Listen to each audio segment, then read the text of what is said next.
Hey Patriots out there, Robert Ham here with Va2A News, coming at you with another long format video. Today we're going to talk about the House rules that Eileen Fillicorn was supposed to introduce. We're going to talk about the minimum wage, also the voter ID, as well as corporal punishment for children. We're going to look at what was on the docket today and see that it was a pretty light day. We're going to move into a letter from Glenn Davis written to the governor, which is pretty cool. We're going to talk about Portsmouth and Norfolk, a video that I made, some drama that happens just by posting a video like this to share with you, a really great way to not be that guy. And then we're going to answer some questions. And if you don't know, of course, I will be with you guys in Portsmouth on the 14th. So let's jump right into it. All right. Okay. So coming over here, once again, we just had a few bills introduced today. It looks like a total of 6, a pretty slow day on Capitol Hill for the introduction of bills. What kind of flew under the radar was actually House Resolution 17, which is what you see right now, and that was the one that proposed the new House rules for 2020 and 2021. And this is important because when we look a little bit further, we realize that the incoming speaker, the new speaker, Eileen Fillicorn, actually delegated the authority to create the House rules about firearms to the House Rules Committee, rather than having a complete open vote. And this is a bit of a problem because if there had been a vote on the floor for that, which there could have easily been, then the entire House of Delegates would have had to vote and they would have had to go on record. So likely it would have been split Republicans and Democrats bipartisan, but at least those votes would have been handled and known directly. Doing it this way, sending it to a committee and then adopting the resolution, means that the committee gets to vote. And that's what she says right here. Let's go ahead and read it. Rule 85, it's the policy of the Virginia House of Delegates to take all responsible precautions to ensure the safety of every member. We're going to pass a little bit.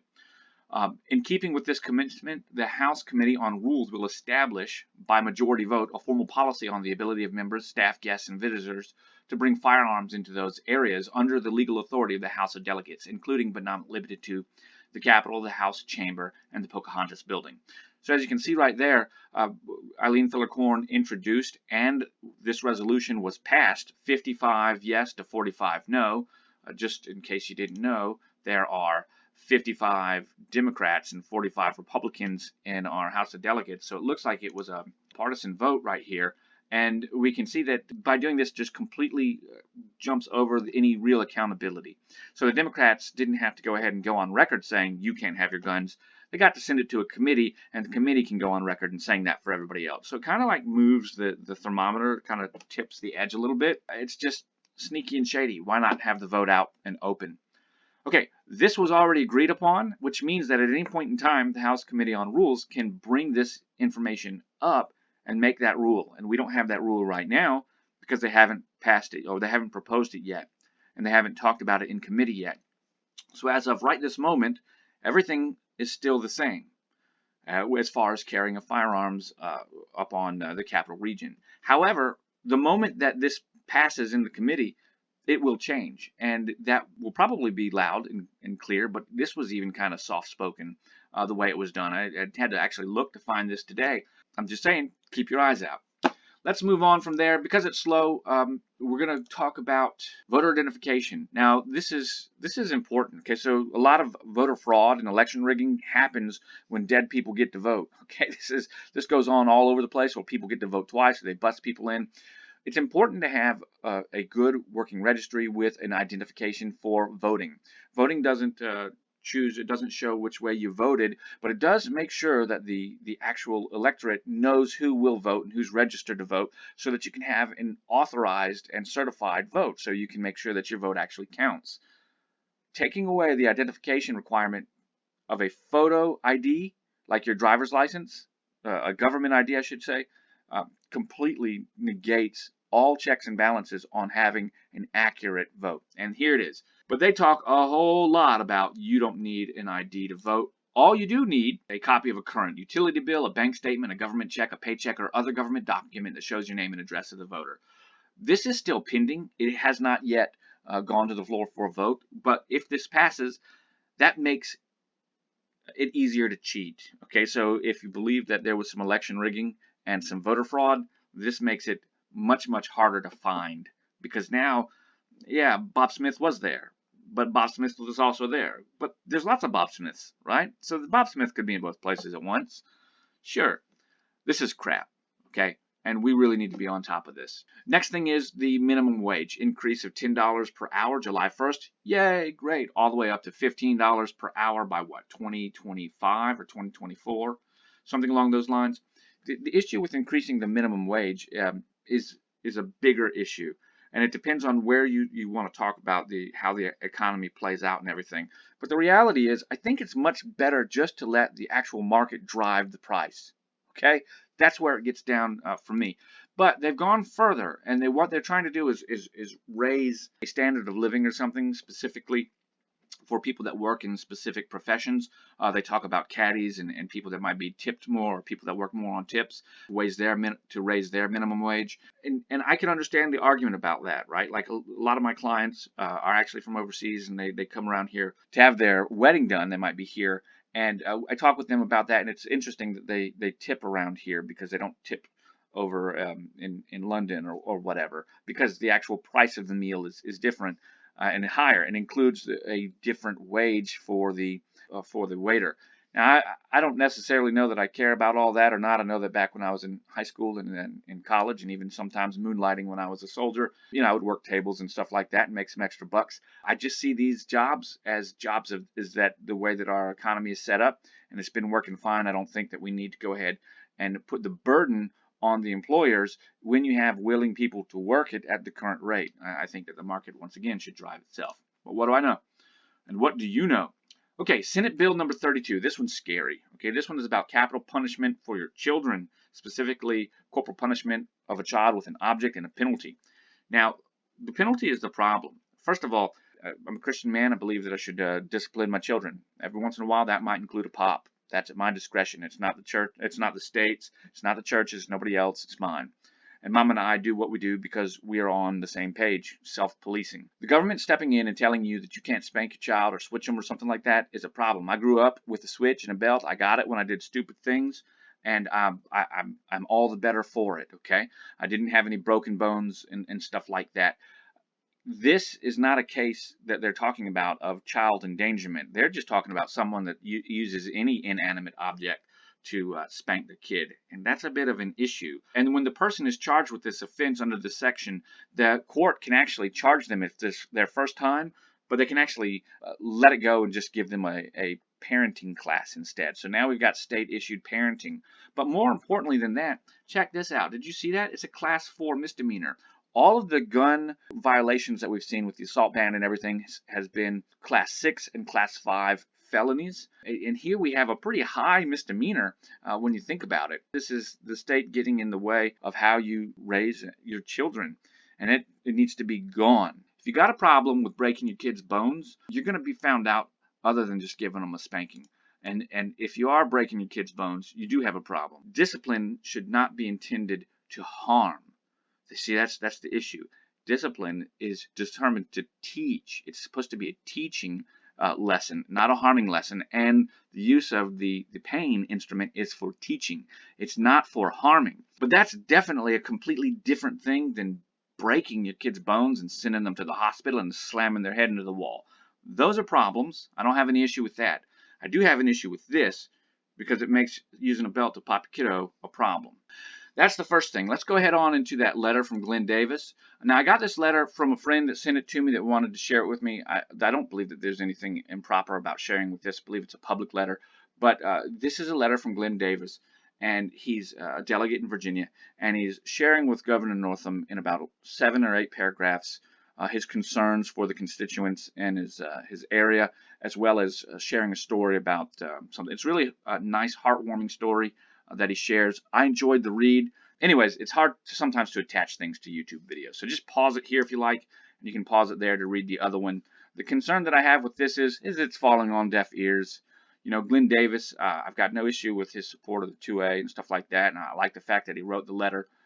But this isn't going to change anything. So this is a great letter that has fallen on deaf ears, and it will continue to fall on deaf ears. So there we go. Go ahead and pause it if you want to see.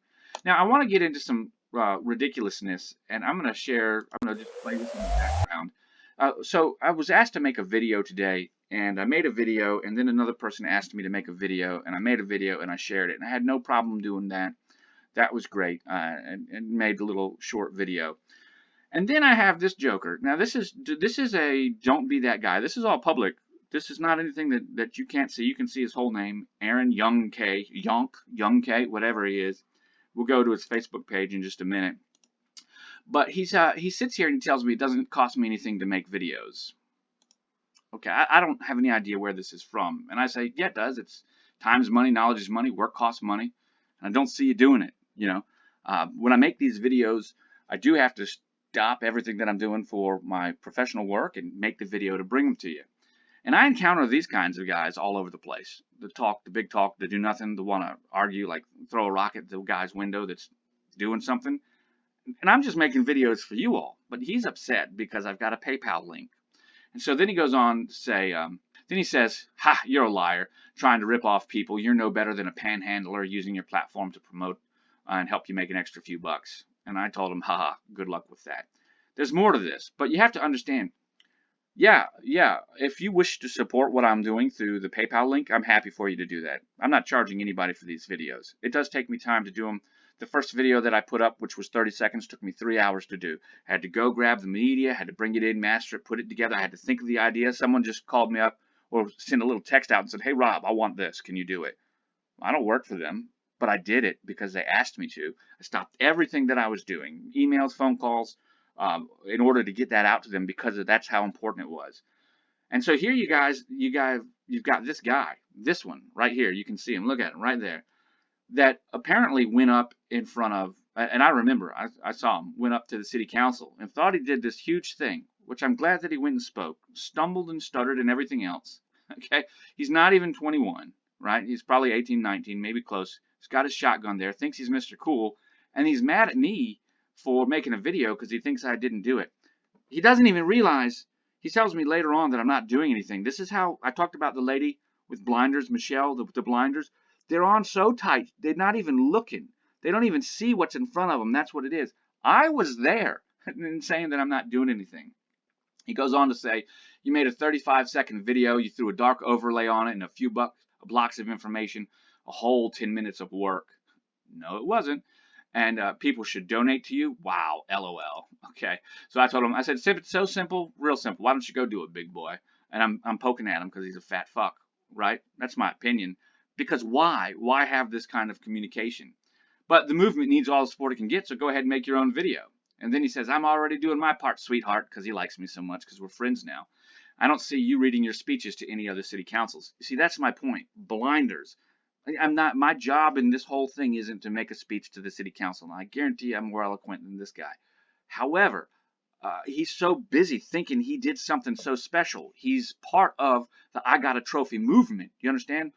People ask me sometimes, and not that I'm anybody special. I want you to understand that. I don't think I'm doing anything that someone with the equipment, the time, and the motivation wouldn't do. You could do it if you had the equipment, time, and motivation. I absolutely believe it. But I am doing it. And I don't think I'm so special for doing it, but I do recognize that it has taken some time and assets away from me. So if you do appreciate what I'm doing and you'd like to support me, send me some coffee through PayPal. He's got a problem with the send me some coffee through PayPal because he's so stupid he doesn't see all the other things that are going into it. He just thinks it's a 35-second video. And my point that I was making earlier is that people ask me, just like to ask you, how can the left be so stupid? Well, I'll tell you how. They can be as stupid as this guy is stupid, or that Michelle girl is stupid from the other day, telling me that I'm not there and I'm not doing anything. They're so pigeonholed that they've lost all ability to think objectively.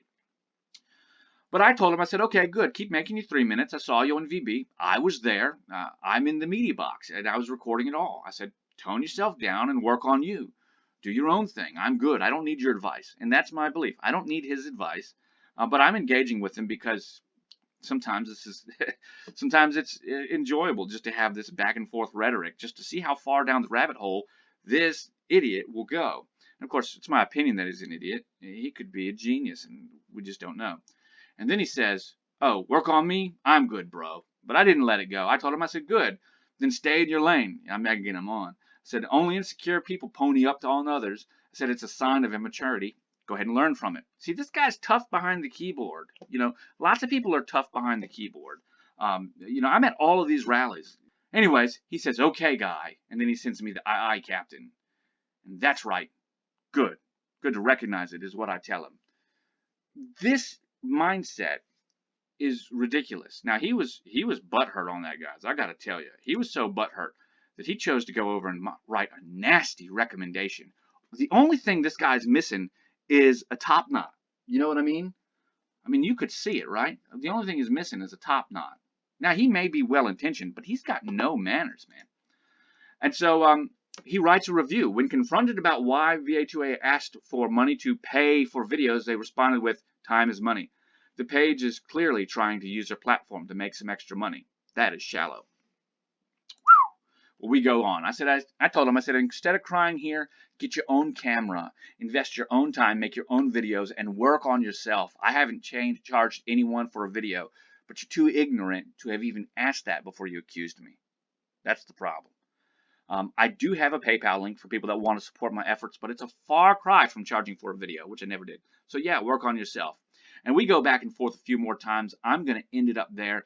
It's absolutely hilarious to read. And this is all public, so unless he's taking it down, you can go over to the Va2A news page and give it a look. Now, speaking of comments, this video format really picked up a lot of traction. You guys seem to like the long format style of video, so I wanted to kind of go ahead and share with you a couple of comments from the first video I did, this LP01 long format or long play 01 from what I did yesterday. Strayer Fist said, common sense needs to make sense. A quote from me. He says, you nailed it. Thanks a lot. I actually was talking about that when I interviewed Scott Taylor. We talked about what is good gun control and common sense gun control. And because I believe in common sense gun control, right?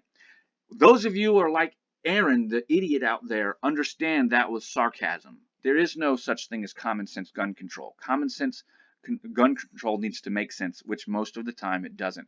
What Scott Taylor was saying was that common sense gun control is gun control that actually would fix a problem if there was a viable stat for problem. You know, for example, if there was a requirement for the military to report violations of that would cause someone to lose their firearm in the civilian world, if it happened under the UCMJ.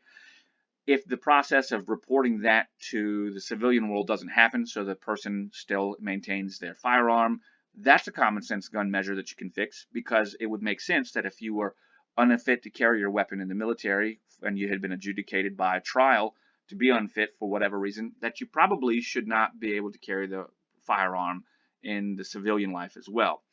Now, that's just very general.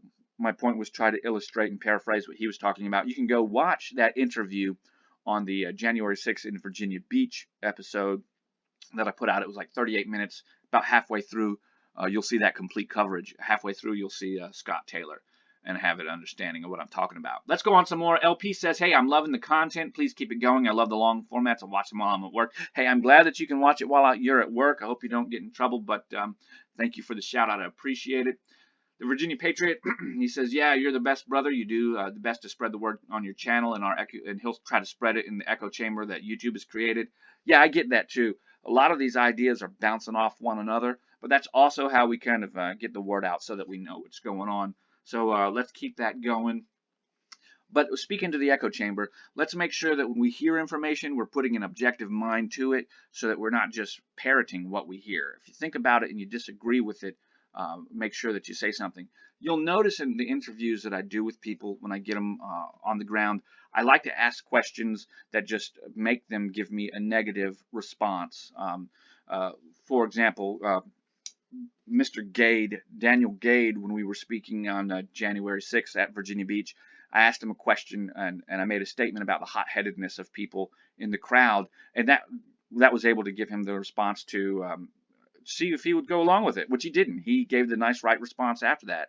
So it's not that it was a trick question. It was just I was putting forth something that required some on-the-spot thinking. And he rebutted it and says, no, people are fine here. I haven't seen that at all. And I think that it's inappropriate for you to ask that question. The point is, when you ask questions that get a juxtaposed answer, something different than what the person was asking, you're really seeing if they're going to be able to think critically under the tension, so to speak, of that. And it lets you know how they think, because it's like something out of left field. Derek Levy, voter ID and the minimum wage bills. We put that in today, and we'll look into that a little bit more, Derek. So thanks for that. El Mostrio, he says, or she says, this mockery of the state government people's liberty will at least cost the Democrats the same way it cost them back in the 90s when they did this at the federal level. Hey, you know what? That's a good point. And I like this comment because he didn't go there like it did back in 1776 or whatever. He said back in the 90s when they tried it. Yeah, and the assault weapons ban, 2004 had a sunset. We got our freedoms back at the federal level, and it provided valuable statistics that they said, the Democrats said, would prove that the assault weapons ban was required. And the reality was it didn't. It didn't prove that it was required at all. And then Chet S. says, hey, I like the format. Great work. And he says, oh, I like this comment too. Chet, thanks for your comment. You're the first comment on the video. I appreciate it. He says, great work. He says, no one wants a boogaloo, but when you instantly create 1 million felons in the state, what do you expect will happen? I say we openly defy these unconstitutional laws and let them do their worst. We'll be ready. So, Chet, I like what you're saying here. The government knows that we're armed, unarmed people. They know that we're ready, but what is ready for? I think ready is for whatever ready means, right? So the other part is that no one does want a boogaloo. They will instantly create felons, but that's kind of a misnomer. Let's walk that back a second. I agree that these laws will instantly create felons. That's also a great tagline for the media. It makes a lot of sense, but it's not instant. Once they're approved, they won't go into effect until July 1st, if I'm not mistaken, June or July 1st. I can't think right now. Somebody put it in the comments below and help me out. But there's a period of time, and then there will likely be some kind of grace period or registration period or permitting period. I was reading earlier. Actually, no.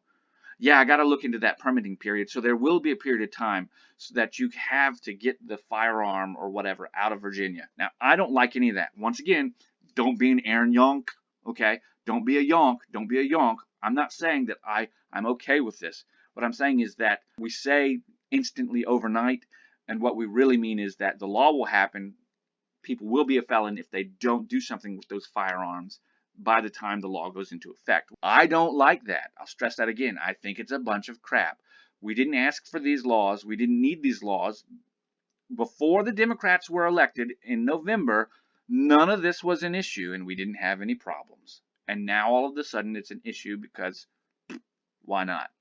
So I don't like it, but you will have a workaround of some sort.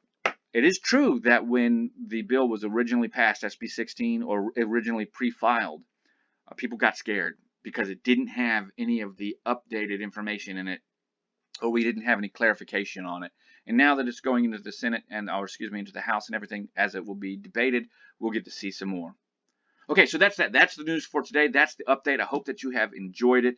Of course, I want to thank everybody for watching. Today we had a lot on the list. Don't be a Yonk, whatever you do. When you speak with somebody, just look at them objectively and listen, actively listen.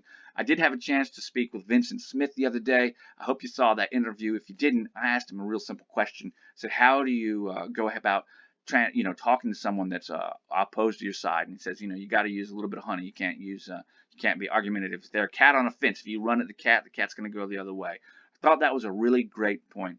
While we're talking to one another and when we're not yonking each other, let's make sure that we're not pushing the cat on the other side of the fence and we're kind of luring them onto this side with some honey. Okay, let's end it there, guys. I'm Robert Ham, reporting for Virginia Second Amendment News. I am reporting on your rights. Thank you for watching.